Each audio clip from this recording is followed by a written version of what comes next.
Assalamualaikum warahmatullahi wabarakatuh. Saya Novita Aditya Ramawati. Saya dari kelompok Vika.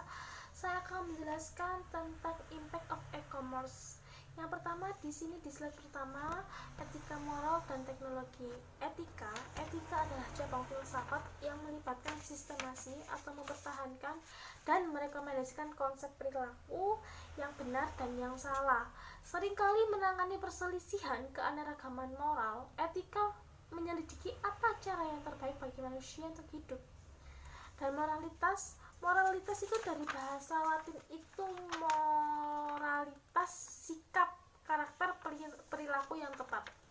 Adalah niat, keputusan, dan tindakan yang baik atau benar dan yang buruk. Moralitas dapat berupa sekumpulan standar prinsip yang diturunkan kode etik filsafat yang seperti contoh agama, budaya dan lain-lainnya, atau dapat diturunkan dari standar yang diyakini seorang harus bersifat universal. Dan di sini saya akan menjelaskan aspek etis TIK. Aspek etis TIK ini pemangku kepentingan manajemen informasi adalah orang lajang maupun organisasi. Perlindungan privasi harus memiliki prioritas tinggi dalam e-commerce. Dasarnya adalah hak asasi manusia dan konstitusi negara. Dan di sini saya menemukan beberapa pendekatan menarik untuk definisi dan perlindungan ranah privat dan paparan informasi yang mendefinisikan 6 aturan dasar. Yang pertama adalah akses ke komputer dan semua sistem yang dapat membantu Anda mempelajari lebih lanjut tentang dunia. Dan yang kedua, semua informasi harus gratis. Dan yang ketiga, ketidakpercayaan terhadap otoritas atau merangsang desentralisasi. Dan yang keempat, peretas harus dinilai berdasarkan aktivitas mereka saja dan tidak berdasarkan kriteria yang jelas seperti sertifikat, usia, ras, atau posisi rasional. Dan yang keempat, dengan komputer Anda menjadi lebih membuat Anda menjadi lebih semangat untuk menciptakan keindahan atau membuat karya seni. Dan yang kelima, komputer dapat mengubah hidup Anda menjadi yang lebih baik. Dan yang keenam, jangan sampah data orang lain. Assalamualaikum warahmatullahi wabarakatuh. Saya Arminto, kelompok dari Titin Musyarofa Novitasari, dan saya sendiri Arminto akan menjelaskan tentang dampak e-commerce secara keseluruhan. Dampak e-commerce secara keseluruhan terbagi menjadi dua. Dampak e-commerce yang berkenaan dengan masalah ekonomi adalah berdampak pada kegiatan, satu, dampak makroekonomi, dan dua, dampak mikroekonomi. Dampak makroekonomi adalah e-commerce telah meningkat pesat pada tahun 2001. Negara-negara yang maju seperti Amerika Serikat, Korea Selatan, Australia sangat mengikuti atau sangat berdampak sekali pada perkembangan e-commerce di dunia ini. Mereka, negara-negara maju seperti Amerika Serikat, tidak mau ketinggalan atau tidak luput dari kegiatan e-commerce setiap harinya. E-commerce telah meningkat di negara-negara maju 20 tahun terakhir. Transaksi terus menjadi bentuk dominan dalam menjalankan bisnisnya.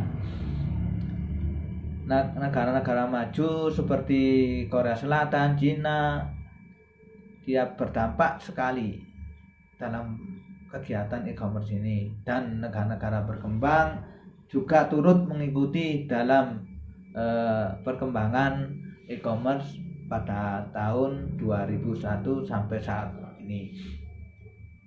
Terus dampak yang kedua adalah dampak mikroekonomi.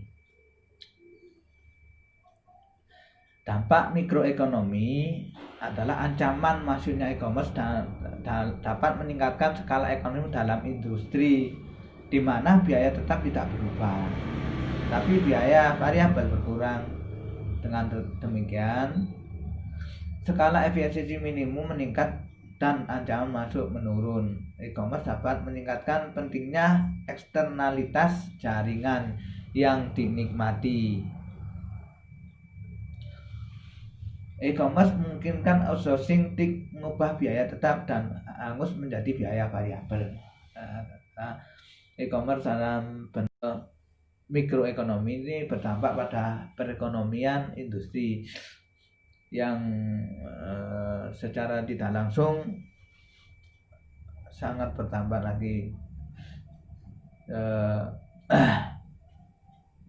Kegiatan-kegiatan perekonomian di pabrik atau di perusahaan yang dulunya bersifat manual atau tradisional sekarang meningkat menjadi data atau melewati internet. Jadi mengurangi kegiatan manusianya seperti kegiatan yang dilakukan pada era tradisional. Dia menggunakan orang sebagai pekerja. Sekarang menggunakan data dan mesin untuk memaksimalkan hasil daripada industri itu sendiri. E-commerce juga berdampak pada kegiatan manusia yang bersifat negatif dan positif. E-commerce yang berdampak positif yaitu seperti 1. Revenue stream atau aliran pendapatan yang mungkin lebih menjanjikan tidak ada pada era tradisional. 2. E-commerce dapat meningkatkan market ekspor atau pangsa pasar. 3. E-commerce dapat menurunkan biaya operasional atau operating cost. 4. Melebarkan jangkauan atau global reach. 5. Meningkatkan customer loyalty. Dampak yang keenam adalah meningkatkan supplier atau manajemen atau berdampak pada supplier manajemen. Dampak yang ketujuh adalah memperpendek waktu produksi. Sedangkan dampak yang kedelapan adalah meningkatkan value chain atau mata rantai pendapatan. Itu e-commerce yang berdampak pada sektor yang positif. Sedangkan e-commerce berdampak pada yang negatifnya adalah 1. Kehilangan segi finansial secara langsung karena kecurangan. Jadi data itu rawan dengan kecurangan. Itu dampak positif, dampak negatif pada e-commerce. Yang kedua, pencurian informasi rahasia yang berharga. Nah, itu pencurian seperti pembobolan bank itu berdampak pada e-commerce yang negatif. Yang ketiga, kehilangan kesempatan bisnis karena e-commerce yang berdampak pada sektor yang positif. Sedangkan e-commerce berdampak pada yang negatifnya adalah 1. Kehilangan segi finansial secara langsung karena kecurangan. Jadi data itu rawan dengan kecurangan. Itu dampak positif, dampak negatif pada e-commerce. Yang kedua, pencurian informasi rahasia yang berharga. Nah, itu pencurian seperti pembobolan bank itu berdampak pada e-commerce yang negatif. Yang ketiga, kehilangan kesempatan bisnis karena gangguan pelayanan. Kenapa yang dulu pakai tradisional pakai orang, sekarang berganti dengan data sehingga memperkecil angka pelayanan menggunakan orang berbasis data. Yang keempat, dampak yang keempat adalah penggunaan akses ke sumber oleh pihak yang tidak berhak atau apa yang dinamakan itu pembobolan atau pencurian data atau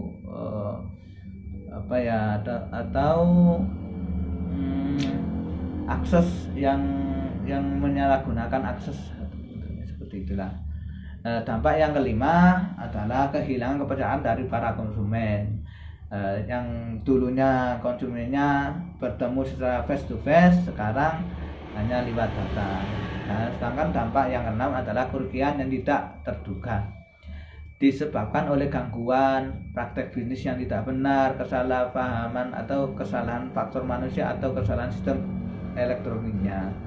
Jadi itu dampak negatifnya. Jadi e-commerce secara keseluruhan itu berdampak pada sektor yang terutama itu pada sektor industri. Seperti negara-negara maju itu tambah maju karena apa? Karena mereka tidak mau ketinggalan informasi. Terus dampak yang terjadi pada negara berkembang seperti Indonesia ini adalah mengikuti jejak mereka. Indonesia harus mengejar ketinggalan daripada negara-negara yang maju. Sedangkan dampak negatif dan positif itu lebih cenderung pada dampak yang positifnya. Dampak yang negatif itu terlihat harus kita kurangi atau kita hindari. Demikian presentasi dari saya, kurang lebihnya saya mohon maaf. Akhirul kalam, wabillahi taufiq wal hidayah. Wassalamualaikum warahmatullahi wabarakatuh. Selanjutnya ya dampak yang keempat yaitu dampak khusus e-commerce. Dampak khusus e-commerce ini ada 16 dampak. Untuk yang pertama yaitu atomisasi. Atomisasi merupakan unit yang secara ekonomis masuk akal menjadi lebih kecil karena kemampuan pemrosesan data yang meningkat. Yang kedua, komoditasi. Kompleks memerlukan penjelasan barang dan jasa yang mahal, tersedia secara luas dan mudah diterapkan. Ada efek eksternalisasi yang signifikan jika Anda memesan tiket melalui web. Agen perjalanan dapat mengurangi staf karena sekarang Anda melakukan pekerjaan mereka. Yang ketiga yaitu percaya diri. Mitra bisnis tidak dikenal dan tidak saling mengenal. Mereka harus terus berupaya membangun kepercayaan kepada para konsumen. Dasar-dasar transaksi bisnis hanya kemudian dilakukan jika semua mitra yang terlibat saling percaya bahwa pelanggan mendapatkan barang atau jasa yang dikontrak dan pemasok mendapatkan pendapatan yang dikontrak. Yang keempat yaitu struktur biaya. Jika infrastruktur digital berjalan dan biaya marginal yang berjalan menjadi sangat rendah, produksi paket perangkat lunak adalah contoh yang sangat bagus dari efek ini. Biaya akses, biaya transaksi, dan biaya switching berkurang secara dramatis. Untuk yang kelima yaitu disintermediasi atau reintermediasi. Dalam ekonomi digital, rantai nilai menjadi lebih pendek. Ini sudah diketahui dalam bisnis tradisional, tapi radikalitas dan kecepatan perubahan telah meningkat. Namun pada saat yang sama, volume penawaran yang tinggi dan jumlah pelanggan yang tinggi di web mengarah pada pembentukan perantara baru, yaitu pasar elektronik di mana permintaan dan penawaran digabungkan. Rantai nilai ini menjadi lebih panjang untuk mendapatkan manfaat dari sinergi yang berkaitan dengan spesialis. Untuk yang keenam yaitu perhatian ekonomi. Penyedia layanan tertentu seringkali dapat ditemukan di lingkungan langsung seperti dealer mobil, pasar petani, dealer sepeda. Karena di sini lebih mudah bagi mereka untuk menarik perhatian dan calon pelanggan.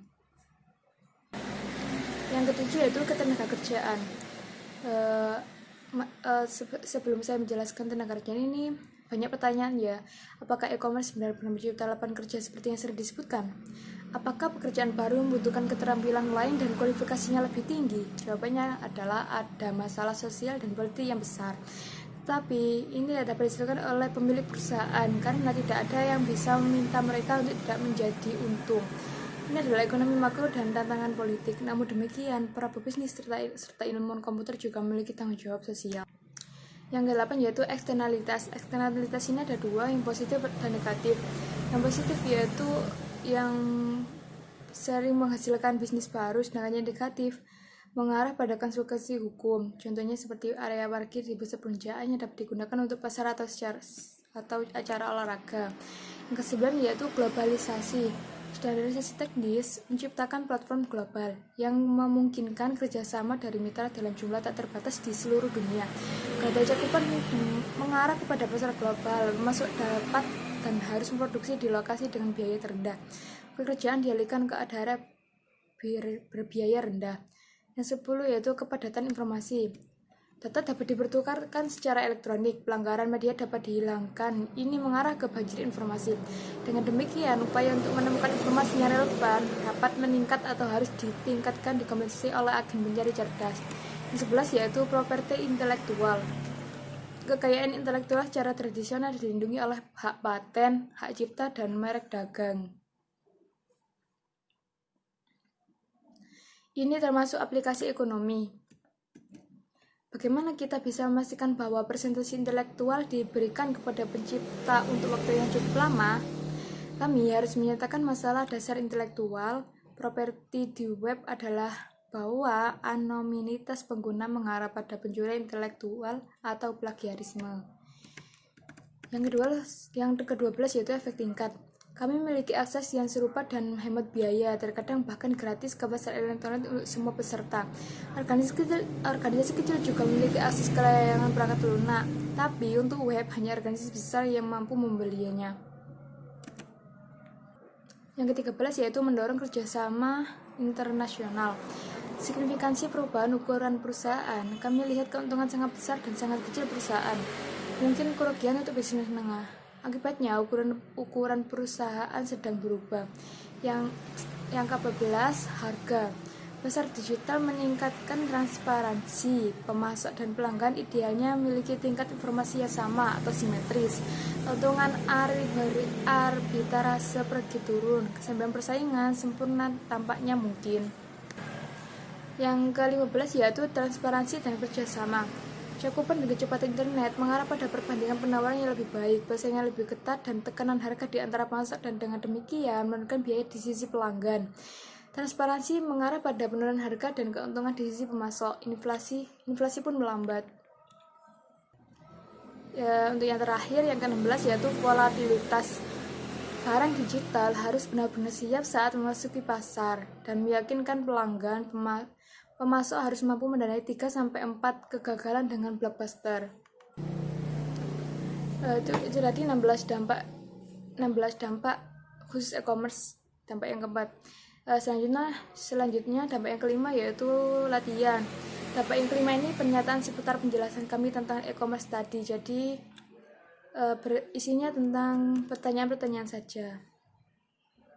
Sekian dari kelompok kami.